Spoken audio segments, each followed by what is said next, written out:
Spencer Ross for One Step Forward, and I hope you're doing well. Summer's coming up. It's hot. Longer days. In a different part of the world, on the southern hemisphere, the days are getting shorter and it's possibly getting cooler. Every place is unique.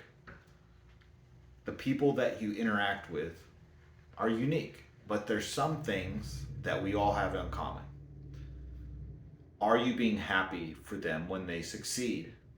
Whether it's a little thing or a big thing, are you being happy for them? We want people to cheer for us. We want people to be excited about what we're excited about. There's elections coming up in America. There's elections going on around the world. There are some people that we know personally that are going up for a position, whether it's President of the United States, President of Mexico, whatever it may be, a representative, a senator, city council. There are people in your life who might be on the other side of the political aisle or might not, who are our friends. Hopefully we don't only have people who are friends of our own political persuasion, but our choices to make our own friends.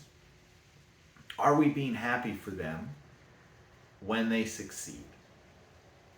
I used to work at a school. It was easy to be happy for people when they got a scholarship.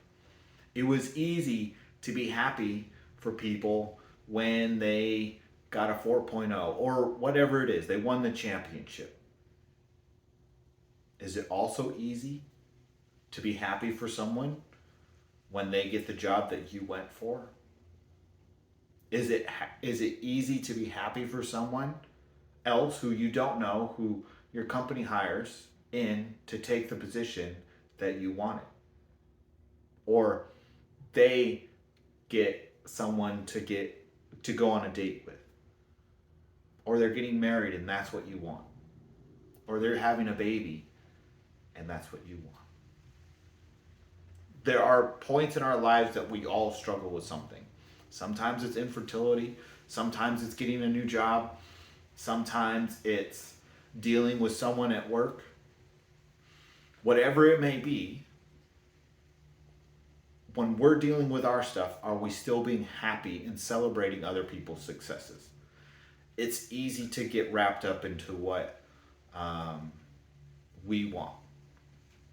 So I'm going to get demoted in title. My pay's not going to change.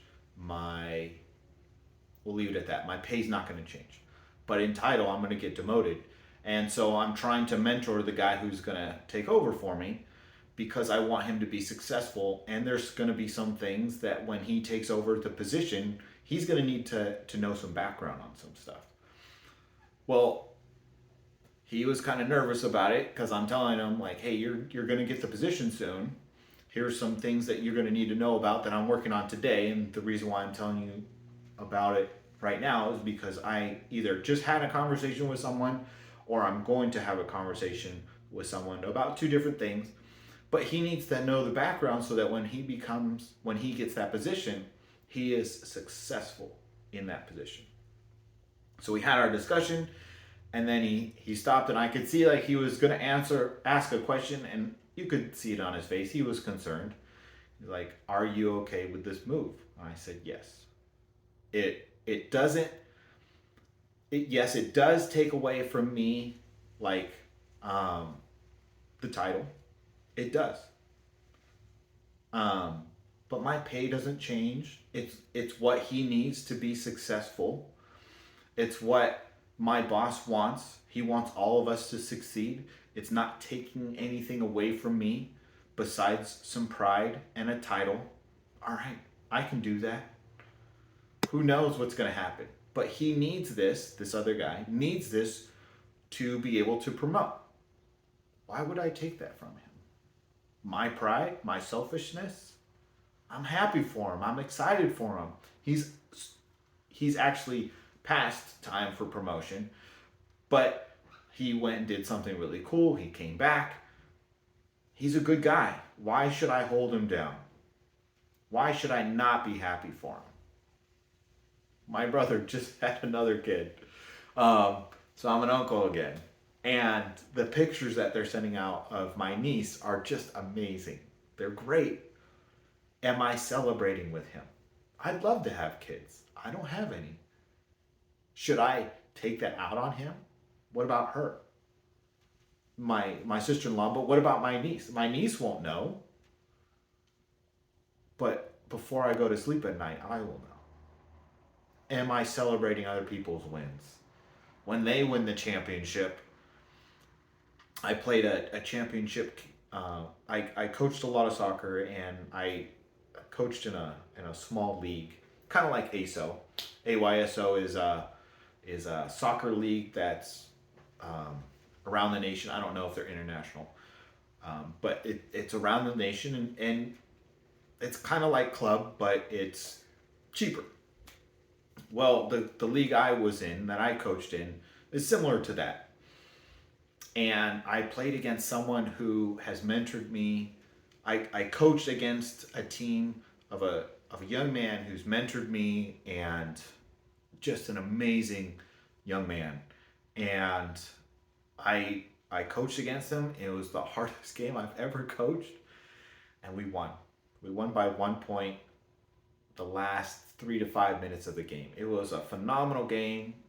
It was like 4-5, and it was great.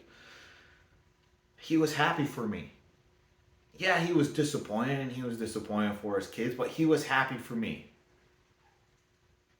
Am I happy for him for all the years that he succeeded? Yeah, because sometimes I was on his team, sometimes I was just a ref on the field watching play. It's easy to be happy for someone when you're not against them, or you're not competing against them, right? That doesn't mean they're the enemy. It just means you're both going for the same job, you're both going for the same title, you're both going for the same promotion, you're both trying to buy the same house. Whatever it may be, are you celebrating someone when it's hard? He died.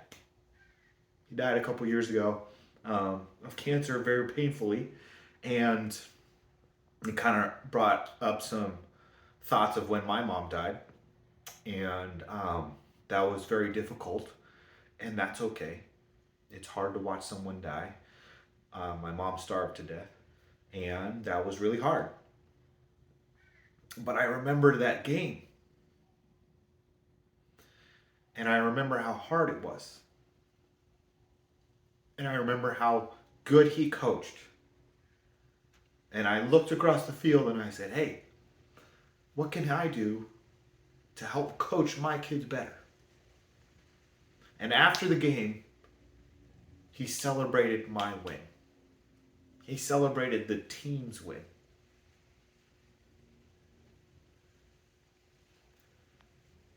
That is what a leader does. Regardless of gender, we celebrate those around us who succeed. I get it. In football or in other sports, you got people coming around the country. Let's say it's someone in basketball. We've got the Dallas Mavericks and the Boston Celtics. All right, they're not exactly going to be slapping the other team on the back, saying good job at the end of playoffs. That's okay. Context matters. But at work, in your neighborhood, in your community, are you celebrating the wins of others? It's hard. It's hard sometimes. But as a leader, you can do it poorly. You can do it, and you can start to doing it well. So when you see someone succeed, you can have a genuine smile on your face, shake their hand, give them a hug, whatever works for you, and be happy for someone else. Spencer Ross with One Step Forward. Have a great week.